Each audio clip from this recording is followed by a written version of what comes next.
The term food safety gains importance in recent years. Since more than 4 lakh lives, most of them are women and children, are they lost every year around the world simply because they do not have access to food safe.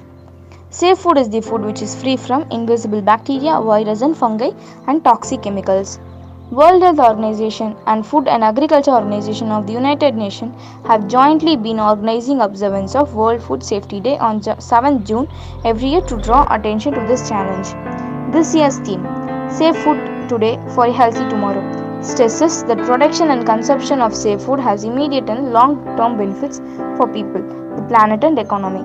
Actions aim to complying with global food standards, establishing effective regulatory food control system, providing access to clean water, applying good agriculture practices, strengthening the use of food safety management system and building capacities of consumers to make healthy food choice. They are the tasks to be collectively handled by the stakeholders.